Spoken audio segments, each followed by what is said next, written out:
आज काँग्रेसचे आमचे सगळे महाराष्ट्रातले मोठे नेते, आमचे प्रभारी रमेश चन्नीतलाजी यांच्याबरोबर आम्ही जे संघटनात्मक जो आढावा आता साही कमिशनर हेडचा घेतलेला होता त्याच्याबद्दलचा एक रिव्ह्यू आणि पुढची रणनीती अजून ताकदीनं कसं लोकांपर्यंत जाता येईल आणि महाराष्ट्रामध्ये ज्या पद्धतीचा एक गुंडाराज आणि भ्रष्टाचार राज जो सरकारने केंद्र आणि राज्य सरकारने निर्माण करून ठेवलेला आहे, न्याय व्यवस्था संपूर्ण संपुष्टात आणलेली आमचे नेते राहुल गांधीजी या न्याय यात्रेसाठी त्यांची स्वतः मणिपूर ते मुंबई पदयात्रा सुरू आहे आणि त्याच्यामुळे त्या सगळ्या विचार विमर्श करण्यासाठी आणि महाराष्ट्रामध्ये आणखीन जास्त जागा कशा जिंकता येतील सर्वेमध्ये तर येतच आहे, पण अजून जागा जास्त जिंकते कारण रोज महाविकास आघाडी लोकांच्या मनामध्ये महाविकास आघाडीच्या बद्दलचं सहमती होताना आपण पाहतोय।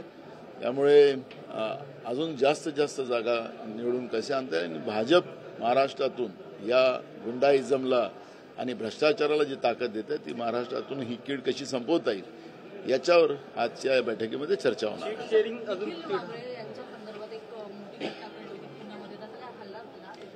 काल आम्ही माननीय महामहिम राज्यपाल महोदयांना या घटनेचं सगळं अवगत केलेलं आहे। ही सरकार असेल तर या राज्यामध्ये पत्रकारही पण सुरक्षित नाही, सामान्य जनता सुरक्षित नाही, कायदा व्यवस्थेचे 3-13 वाजलेले आहेत आणि अशा या परिस्थितीमध्ये माननीय राज्यपाल महोदयांनी तातडीनं निखिल वागळे असतील, विशंबर चौधरी असतील, असीम सरोदे असतील, या सगळ्यांना संरक्षण दिलं पाहिजे आणि आपलं मत मांडण्याचा अधिकार जो आम्हाला आहे ते मत मांडण्याची सुद्धा मुभा असली पाहिजे।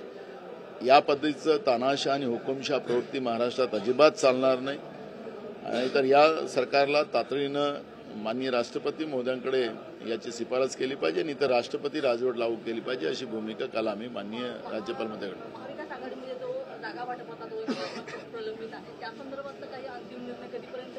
होईल। एकमतानं प्रकाश आंबेडकरजींनी जो पब्लिक इश्यू जे काही दिलेले होते ती काँग्रेसची भूमिका आहे, ती आमची शिवसेनेची पण आहे आणि राष्ट्रवादीची आहे आणि आमचं एकमत आहे त्याच्यामध्ये आणि आता जे पब्लिक इश्यूमध्ये आमचं एकमत झालेलं आहे।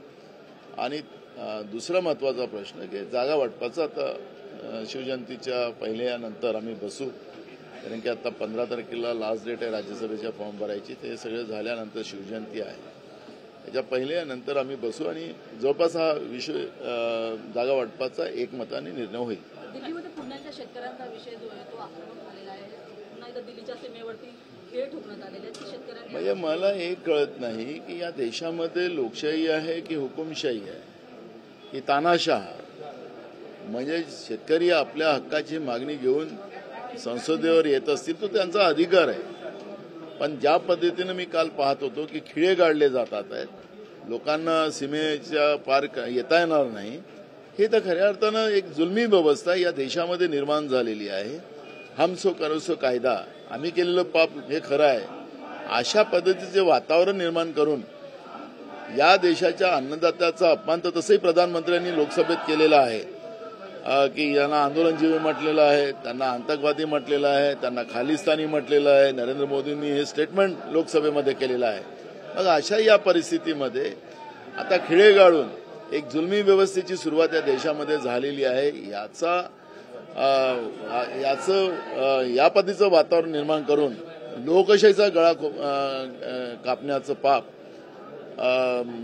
केंद्रातलं मोदीचं आणि भाजपचं सरकार करते हे स्पष्ट होत आहे। प्रश्न असा आहे की पक्षनिधीमध्ये सध्या काँग्रेसला मागे टाकून भाजप पुढे गेलेले आहे। हे बघा कशा उद्योजकांना ब्लॅकमेल करून ते पक्षनिधी गोळा करतात आणि माहितीच्या अधिकारात ती माहिती घेण्याचा अधिकार नाही, त्यांना पाहिजे त्या पद्धतीचा निर्णय करून घेतलेला आहे।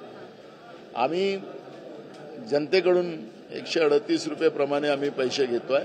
देशातल्या लोक मोठ्या प्रमाणात काँग्रेसला त्या पद्धतीची एक निधी, कारण की काँग्रेसला 138 वर्ष पूर्ण झाली आणि म्हणून आमचे राष्ट्रीय अध्यक्ष मल्लिकार्जुन खरगे साहेबांनी त्या पद्धतीचा एक निर्णय केला आणि लोकांचं आता त्याला मोठ्या प्रमाणात सहकार्य मिळत आहे। आता मोठ्या लोकांकडून आणि जीएसटीचा पैसा जो त्यांच्या मित्रोच्या घरी जाते आहे तोच गरिबाचा पैसा भाजपच्या खात्यामध्ये येत आहे आणि माहितीच्या अधिकारात ते उघड करावं, माहिती अधिकारात ते ठेवावं, अशी मागणी काँग्रेसच्या वतीनं आम्ही करतोय.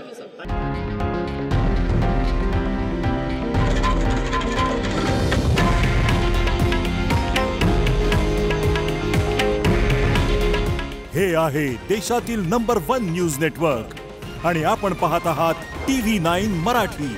काळजी तुमची, हित महाराष्ट्राचं.